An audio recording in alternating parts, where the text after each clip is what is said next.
오빠, 통계청에서는 5년에 한 번씩 인구주택 총조사라는 걸 실시하잖아. 근데 이 인구주택 총조사라는 게 어떤 건지 정의 좀 한번 내려줘. 유엔에 따르면 인구주택 총조사는 특정한 시점에 한 국가 또는 일정한 지역의 모든 사람, 가구, 거처와 관련된 인구, 경제, 사회학적 자료를 수집, 평가, 분석, 제공하는 전 과정이라고 정의하고 있어. 우리나라에서는 1925년부터 실시해 2015년은 제19차 조사가 되는 거지. 인구주택 총조사는 90년 동안 우리나라 인구 구조가 어떻게 변했는지, 사회 경제적으로는 또 어떤 변화를 거쳤는지 한눈에 알아볼 수 있는 아주 중요한 국가 기본 통계 조사구나. 그렇지. 인구주택 총조사는 크게 세 가지로 활용되는데, 첫째는 국가의 주요 정책을 수립하는 기초 자료가 돼. 주택시장 정책 방향이라든가 독거노인 지원 대책, 여성 정책 등 모든 정책의 기본이 되는 정보 출처로 이용되는 거지.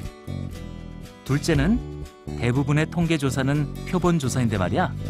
이 표본을 추출하는 모집단이 되는 것이 바로 인구주택 총조사 자료인 거지.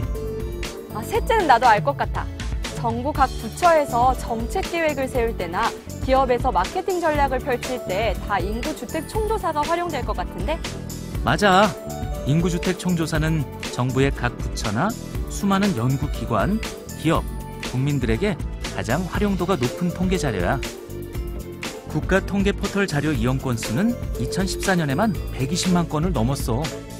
오빠, 근데 2015년에는 인구주택 총조사 방법이 좀 획기적으로 바뀌었다고 들었는데 어떻게 달라진 거야? 2015년 인구주택 총조사의 가장 큰 특징은 등록 센서스 방식으로 변경되었다는 거야. 네 나이가 몇인지, 여자인지, 남자인지 이런 건 너를 직접 찾아가 만나지 않고 너의 주민등록부만 봐도 알 수 있잖아.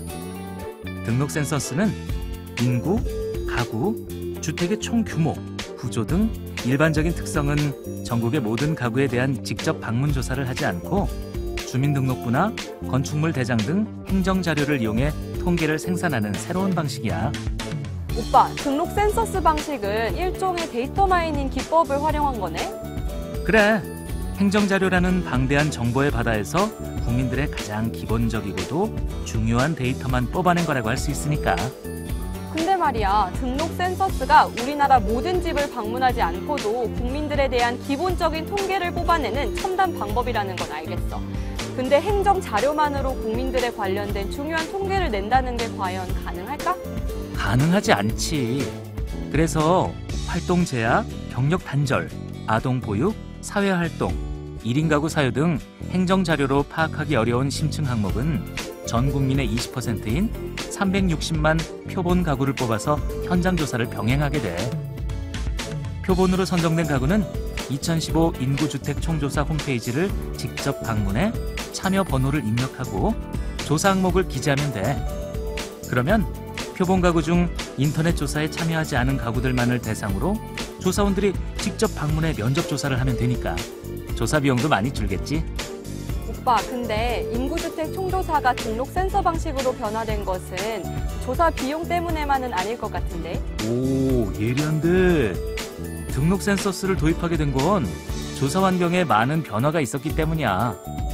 1인 가구와 맞벌이 부부 증가로 조사원이 방문해도 응답자가 부재 중인 경우가 많고, 인구주택 총조사의 불응답률도 2005년 0.4%에서 2010년 1.7%로 점점 높아지고 있어. 최근 세종시 특별조사에 대한 불응답률은 6.9%나 됐고 말이야. 물론 조사 비용도 크게 증가했고, 반면에 대규모 공공 데이터의 전산화로 통계 작성과 활용은 훨씬 쉬워졌어. 네 말대로 데이터 마이닝이 가능해진 거지. 오빠, 근데 내가 한 신문 기사를 보니까 미국에서는 정부의 통계조사 응답률이 99%에 달한다고 소개했더라고. 미국 국민들은 통계 응답하는 것이 시민으로서 일종의 의무라고 느낀다는 거야. 그래. 그만큼 국가 통계는 정부와 기업, 개인이 올바른 의사결정을 내리는데 중요한 자료가 되니까. 나도 통계 조사에 있어서는 성실히 임해야겠는데? 통계의 경쟁력이 국가의 경쟁력이기도 한 것 같아. 나도 멋진 통계인이 돼야지.